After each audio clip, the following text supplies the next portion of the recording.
pas putrinya sendiri digorok dong itu sama dia. Padahal ya Nur Laila ini lagi tidur persis di samping istrinya Herawati. Dan seketika itu juga Nur Laila yang nggak bisa berkata apa-apa dan Herawati yang kena muncratan di mukanya itu pasti shock ya. Langsung teriak-teriak minta tolong. Tolong, tolong ya Allah Pak, apa yang Bapak lakukan sama putri kita? Kenapa Bapak gorok itu lehernya? Ya Allah Nur, ya Allah Nur, tolong, tolong. Hai kawan Nona, thank you udah klik video ini. Seorang ayah bisa-bisanya menumbalkan putrinya demi mendapatkan harta kekayaan dengan cara yang mudah. Tapi ini Nona bukan lagi cerita kisah horor ya. Tapi kelakuan horor ini memang benar-benar dilakukan seorang ayah di Banten. Dan yang paling horornya lagi, si ayah menikam putrinya ini ketika sedang tidur bersama ibunya. Gila banget kan? Selain kisah ini, ada juga anak perempuan yang ditemukan di dalam lubang pompa karena dieksekusi tetangganya. Dan yang bikin kaget, di rumah si tetangga itu ternyata ada alat-alat perdukunan. Gimana ceritanya? Sini, Nona ceritain.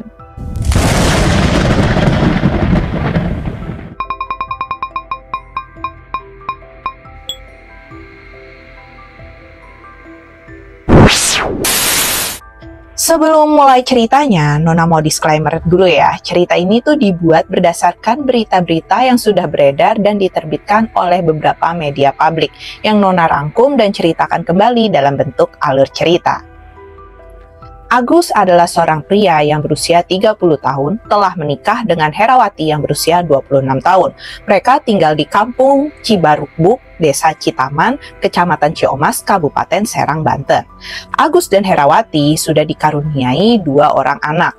Yang pertama ini nggak pernah diberitakan siapa ya, karena masih ya cukup kecil juga ya. Tapi yang kedua, putri mereka bernama Nur Laila yang masih berusia 3 tahun 2 bulan. Jadi memang masih kecil Nur ini, bahkan dia tuh juga kalau tidur masih di kamar ayah dan ibunya.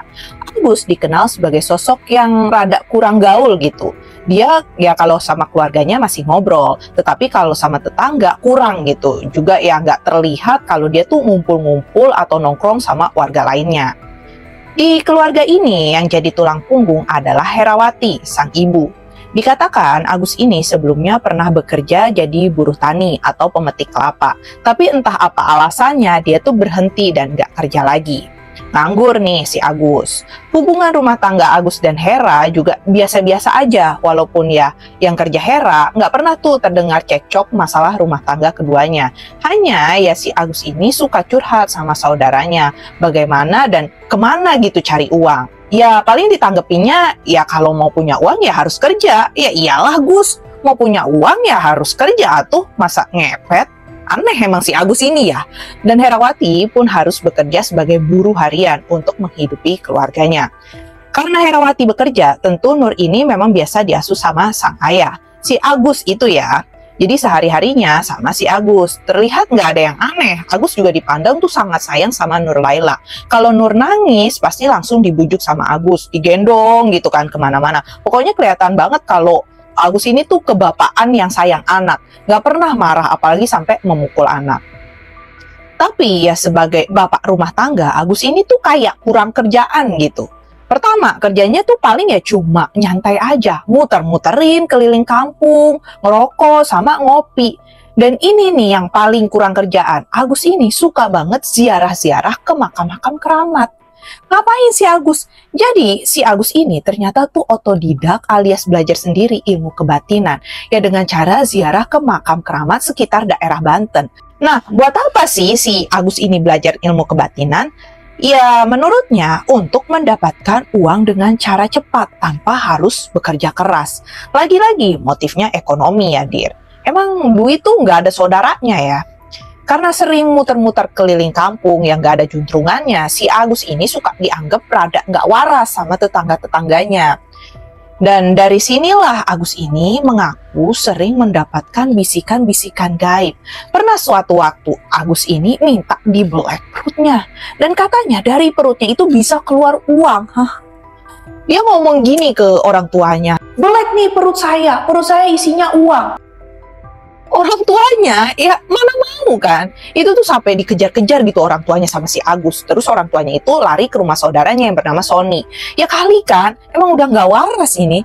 Kecuali itu kan perutnya isi dalamnya organnya gitu bisa dijual ya, bisa menghasilkan uang. Tapi kan itu ilegal ya, Dir, nggak patut ditiru. Sekitar 6 bulan lalu juga, Agus ini pernah cerita sama Sony, saudaranya tadi, mau menggorok leher anaknya. Tapi ya Sony ini nganggep Agus nggak serius gitu, dan ditanya balik, lah ngapain? Apa untungnya kamu ngehabisin anak kamu? Setelah itu, Agus nih gak ngomong apa-apa lagi dan juga gak ngelakuin apa-apa juga. Sony mengira Agus tuh ngomong begini karena kepikiran aja gitu. Dia tuh gak punya uang dan gak punya kerjaan. Jadi kayak mungkin, aduh, tambah anak lagi gitu kan. Nah, pernah juga nih beberapa kali Agus ini minta digorok lehernya sendiri karena katanya bisa mendapatkan uang dari situ. Dia minta gitu kan ke saudaranya buat ngegorok lehernya. Kan ada-ada aja ya. Ini juga dikatakan sama saudaranya ya Sony itu. Jadi pas malam Idul Adha kemarin si Agus ini minta begini lagi. Tentu keluarganya nolak dan malah nakut-nakutin Agus. Jadi aja si Agus itu nggak jadi aneh-aneh ya. Malah dia tuh ikut nongkrong sama keluarganya pas habis Idul Adha. Kan biasa ya dapat daging kurban, terus disate atau dimasak apa gitu, terus ya makan rame-rame. Itu berarti kan Minggu malam ya. Tapi pas Selasa subuh, 2 hari kemudian, Agus ini benar-benar kesetanan. Karena apa? Selasa 18 Juni 2024 sekitar pukul 4:30 pagi sebelum waktu subuh, Herawati terkejut dan bangun karena panik. Wajahnya itu terciprat darah segar. Sebelum itu, sekitar pukul 3 pagi, Agus yang sedang tidur bersama Herawati dan anak bungsunya tuh bermimpi. Nah, di mimpinya itu, dia tuh menerima golok yang nggak boleh dikeluarkan sembarangan. Tapi yang dilakukan Agus setelah mendapatkan mimpi itu, dia terbangun dan mengambil sebilah golok dari tumpukan pakaian anaknya dan secara tiba-tiba, putrinya sendiri digorok dong itu sama dia. Padahal ya Nur Laila ini lagi tidur persis di samping istrinya Herawati. Dan seketika itu juga Nur Laila yang nggak bisa berkata apa-apa dan Herawati yang kena muncratan di mukanya itu pasti shock ya. Langsung teriak-teriak minta tolong. Tolong ya Allah, apa yang Bapak lakukan sama putri kita? Kenapa Bapak gorok itu lehernya? Ya Allah Nur, tolong. Heboh pasti ini Herawati yang bikin keluarga dan tetangga yang rumahnya deket itu juga langsung pada terbangun. Sedangkan Agus yang masih ngebawa golok dan berlumuran cairan merah berusaha kabur ketahuan sama Herawati kan. Datang itu tetangganya kan pada bertanya-tanya, ada apa Her? Kenapa Hera? Pas mereka ngelihat Nur Laila di dalam dekapan ibunya, kaget tuh mereka semua. Dan langsung aja Nur Laila ini dibawa ke puskesmas Ciomas. Tetangga juga sempat ketemu sama Agus yang hendak melarikan diri. Beberapa dari mereka juga sempat ngejar si Agus. Nah, di puskesmas ternyata nyawa Nur Laila ini nggak dapat terselamatkan. Dia pun dibawa ke RS Bayangkara Banten untuk diautopsi. Nah, warga balik lagi kan nih pas dari puskesmas itu nyariin si Agus. Ketemu nih, tapi ya mereka nggak bisa berbuat apa-apa selain berusaha menghubungi polisi. Karena saat itu Agus tuh masih bawa goloknya yang berceceran cairan merah putrinya sendiri. Ngeri banget gak sih? Nah, Agus kabur ke daerah Padarincang, Kabupaten Serang. Pada pukul 9, polisi kemudian menemukannya sedang bersembunyi di kebun karet di Kampung Jenaka, Desa Ciherang, Kecamatan Gunung Sari, Kabupaten Serang, yang terletak sekitar 8 km dari rumahnya. Kampungnya Jenaka, ya emang kelakuannya Jenaka juga ini si Agus. Dan karena perbuatannya, Agus dapat dikenakan pasal 76C Jungto pasal 80 ayat 3 dan 4 UU nomor 35 tahun 2014 tentang perubahan atas UU RI nomor 23 tahun 2002 tentang perlindungan anak. Dan dia terancam pidana penjara paling lama 15 tahun penjara. Ya ini kalau memang terbukti bahwa Agus nggak kena gangguan mental ya. Tapi dari pemberitaan terakhir yang Nona dengar, Agus ini sadar betul melakukan aksinya terhadap Nur Laila. Serem banget gak sih? Seorang bapak menumbalkan anaknya sendiri demi ilmu kebatinan yang entah asalnya tuh dari mana. Yang dia buat-buat sendiri juga. Hanya karena dia gak kerja dan mau kaya dengan cepat gitu tanpa susah. Ini intermezzo aja ya. Kalau dari foto, entah kenapa Nona tuh ngelihat si Agus ini mirip sama Tarsum yang ngehabisin istrinya depan rumah terus ngomong ke tetangganya kayak, beli nih dagingnya Yanti, Yanti udah nggak ada. Ingat nggak? Mirip nggak sih nih menurut kawan Nona si Agus sama si Tarsum ini? Yang mau dengar cerita gilanya Tarsum bisa cek kronologi kisah kriminal Nona ya. Di situ ada lah sama cerita-cerita yang lain juga. Nah, berbanding sama kasusnya Tarsum ya, kalau dia kan sudah sempat melakukan beberapa percobaan menyakiti dirinya sendiri. Makanya keluarganya itu mau memeriksakan kesehatan mentalnya. Dan di sini sebenarnya tanda-tanda ada gangguan mental yang berujung tindakan yang tak terduga ya menurut Nona. Dari omong-omongannya si Agus sebelumnya yang mau ngegorok lehernya sendiri ataupun putrinya dan yang juga mau ngebelek perutnya demi uang, kan udah aneh ya. Tapi mungkin keluarganya ini nggak mikir seaneh itu karena hanya berupa omongan, belum ada tindakan menyakiti diri sendiri. Nah, jadi kalian harus hati-hati banget ya. Kalau misalnya punya temen yang kayak gitu, mending ditemenin terus diajak ke psikolog atau didoain gitu ya. Jangan sampai udah ada tanda-tandanya kayak si Agus, tapi kalian diamin aja. Oke, sekarang kita lanjut ke kisah kedua yang nggak kalah habis thinkingnya. Cerita ini mirip cerita Snow White. Coba apa? Ingat nggak? Snow White tuh terbujuk rayuan makan buah apa? Pas ditawarin sama nenek sihir jahat. Iya, buah apel. Dan setelah itu Snow White pingsan. Ada anak 9 tahun yang dinyatakan hilang, ini juga terbujuk rayuan ketika diberikan buah apel. Tapi kisahnya jauh lebih tragis daripada Snow White. Gimana ceritanya? Sini-sini, Nona ceritain. Eits, sebelum lanjut ceritanya, jangan lupa dong buat like dan share cerita ini sebanyak-banyaknya. Jangan lupa juga buat subscribe channel Nona, biar Nona makin semangat berbagi ceritanya. Oke? Kisah ini berawal dari seorang bocah berusia 9,5 tahun bernama Gozia Hafizah yang dilaporkan menghilang pada akhir bulan lalu atau pada hari Jumat tanggal 31 Mei 2024. Sekitar jam 11 siang, Gozia ini sedang bermain bersama saudaranya di dekat rumahnya. Lalu Gozia ini bilang mau pergi sebentar. Nah, ditunggu, terus ditunggu, nggak ada nih tanda-tanda Gozia balik mau main. Sampai saudaranya selesai main, Gozia nggak kunjung kembali. Bilang dong saudaranya itu ke orang tua Gozia. Panik itu orang tuanya dan mereka langsung lapor nih ke RT. Dari ketua RT dan beberapa warga langsung nyariin Gozia semalaman ke seluruh penjuru kelurahan. Setelah 24 jam nggak pulang juga, Gozia pun dilaporkan menghilang ke kepolisian Bantar Gebang. Di sini banyak warga curiga pada seorang penduduk di kampung mereka itu. Dia adalah Didik Setiawan, pria parubaya berusia 61 tahun. Didik adalah warga kampung Ciketing Selatan, RT 01 RW 07, Ciketing Udik, Kecamatan Bantar Gebang, Kota Bekasi, Jawa Barat, yang juga tetangga dari Gozia. Didik ini mengaku profesinya sebagai sopir dan juga montir bengkel. Tapi tetangga nggak tahu pasti apa pekerjaan Didik karena dinilai sebagai pribadi yang tertutup. Awalnya sekitar 20 tahun lalu Didik ini bersama keluarga besarnya tuh datang ke daerah itu. Dia nggak seaneh sekarang, tapi semenjak beberapa tahun lalu sikapnya makin aneh. Beberapa warga menyebut selain Didik ini orangnya tertutup, dia juga temperamental. Inilah yang membuat keluarganya terutama anak dan istrinya nggak tahan sama sikapnya si Didik. Istri dan kedua anaknya yang perempuan dan laki-laki pun memilih meninggalkan Didik seorang diri. Selain itu, Didik tuh kadang kedatangan tamu di malam hari seperti orang yang meminta pengobatan alternatif gitu ya. Tapi ini semua ya awalnya hanya sangkaan warga aja. Pokoknya sikapnya Didik ini terlihat aneh gitu. Yang paling mencurigakan adalah Didik ini suka deketin anak-anak terutama yang perempuan dan juga sering mengiming-imingi atau menjajani anak-anak itu. Bahkan ada juga perempuan yang dikejar menggunakan motor hanya untuk sekedar berkenalan atau ngajak ngobrol. Freak abis nggak sih si Didik ini?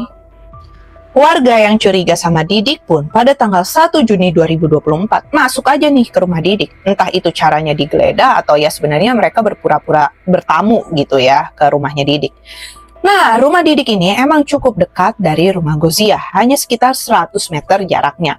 Tapi warga ini menemukan sebuah lubang berukuran 1 meter dan diameternya juga nggak terlalu besar. Lubang ini terletak persis di ruang tengah rumahnya Didik. Pas ditanya itu lubang apa, Didik nih bilang itu lubang septic tank. Ya aneh dong, masa lubang septic tank ukurannya sekecil itu, terus adanya di tengah rumah? Ya pas ditanya lagi, si Didik ini kekeh kalau dia tuh mau buat septic tank baru gitu ya.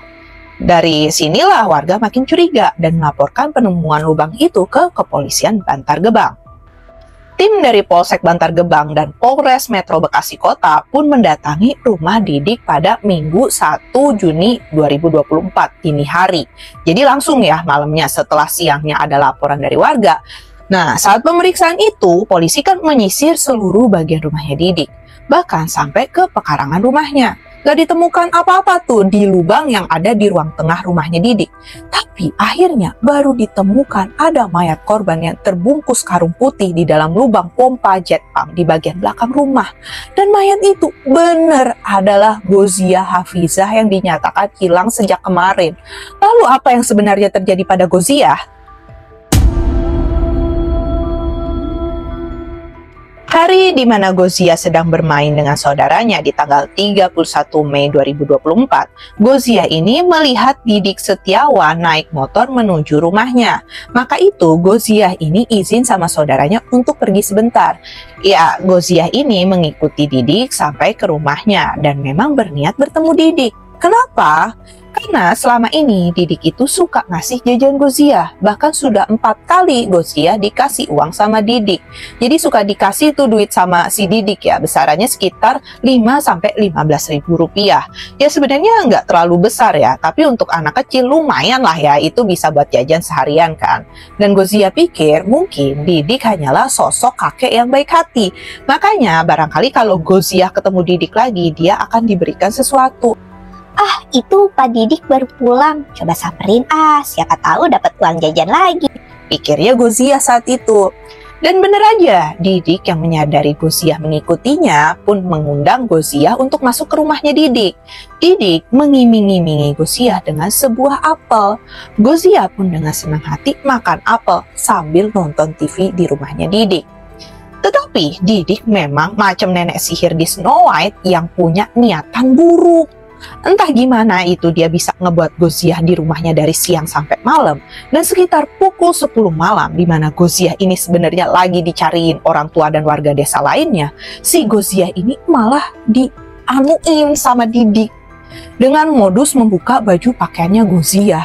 Dan entah cara apa yang digunakan Didik sampai si Gozia ini bisa bermalam di rumahnya Didik. Karena pelecehan itu tidak sekali Didik lakukan. Keesokan harinya pada tanggal 1 Juni 2024 pukul 8 pagi, Didik ini kembali melakukan nganu-nganu pada Gozia.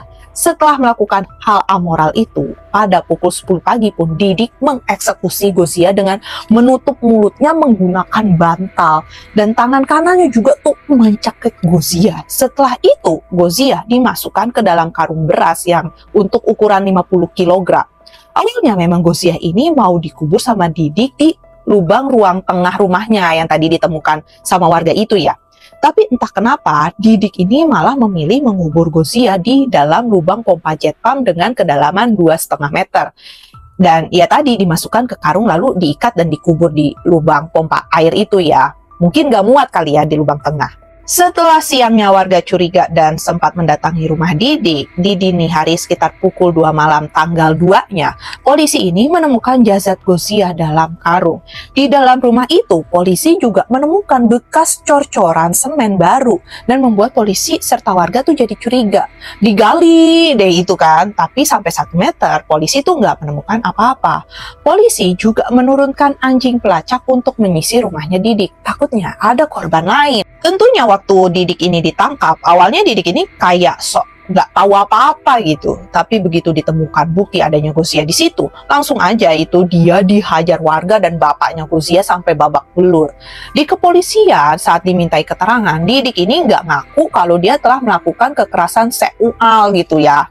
Dia tuh ngelak. Tapi hasil otopsi Gozia yang dikeluarkan oleh RS Polri Kramat Jati berkata lain, ada 2 luka baru pada bagian kemaluannya Gozia. Dan ya akhirnya Didik mengakui kalau dia sampai hati melakukan 2 kali nganu-nganu pada Gozia. Yang bikin heboh, pada salah satu kamar di rumah Didik ini ditemukan alat-alat perdukunan, yaitu ada kendi, sesajen, bukur atau wadah buat bakar dupa, keris, dan ada 11 foto orang yang rata-rata perempuan dalam kendi. Ini yang membuat masyarakat berpikir Didik adalah seorang dukun. Ada mbah dukun sedang ngobatin pasiennya. Ayo, siapa yang tahu lagu ini? Tapi ternyata yang melakukan praktek perdukunan itu bukanlah Didik, melainkan kawannya Didik yang dipanggil M gitu ya. Nah, mereka berdua ini sistemnya bagi hasil. Jadi kayak si M ini nyewa rumahnya Didik buat buka praktek gitu. Dan ya udah, selama setahun mereka sudah buka praktek perdukunan itu. Masalah siapa 11 orang dalam foto di kendi itu, Didik tuh mengaku hanya kenal 3 orang aja. Satunya ada istri muda Didik, satunya adalah anak tirinya Didik, dan satu lagi laki-laki yang merebut istri mudanya Didik, alias perebut bini orang, alias pebinor. Ya, itu sih pengakuannya Didik ya. Dan dari keterangan polisi, belum ditemukan kaitan atas kejadian naasnya pada Gozia itu dengan praktik perdukunan yang dilakukan M, temannya si Didik.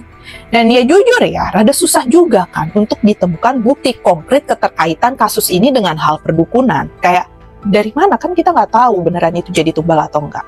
Sekarang polisi telah menetapkan Didik sebagai tersangka. Dia dijerat dengan pasal 82 Undang-Undang RI nomor 17 tahun 2016 tentang perlindungan anak dan pasal 80 ayat 3 Undang-Undang RI nomor 35 tahun 2014 tentang perlindungan anak dan atau pasal 338 KUHP tentang pengeksekusian. Oke, sekian kisah tentang dua anak yang naas banget harus meninggal dengan alasan yang nggak jelas ya. Yang satu, bapaknya mengatasnamakan ilmu kebatinan dengan menumbalkan anaknya biar cepet kaya.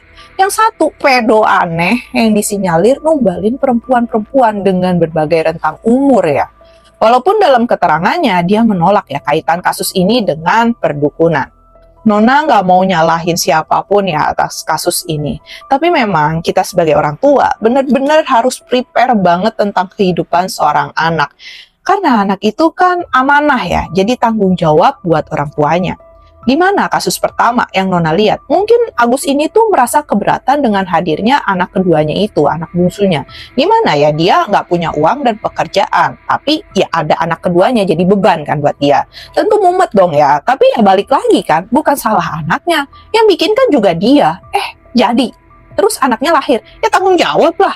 Malah cari cara-cara aneh biar cepet kaya. Gimana kan gitu otaknya tuh? Yang kedua, pada kasus Gozia, entah apakah orang tuanya Gozia ini tahu atau enggak ya, kalau Gozia itu suka dikasih duit sama Didik. Tapi memang sebagai orang tua harus ngajarin anak buat selektif, nggak menerima apa-apa dari orang lain. Kalau sampai menerima pun harus atas sepengetahuan orang tuanya.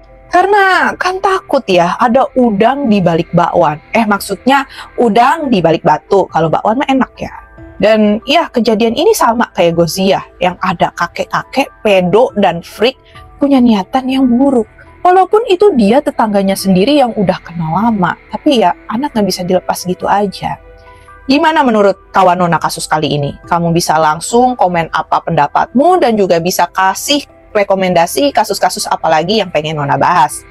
Dan tentunya kalau kamu suka video ini, jangan lupa untuk like, subscribe, dan tekan tombol lonceng biar Nona makin semangat untuk menghadirkan kisah-kisah yang pastinya nggak kalah seru.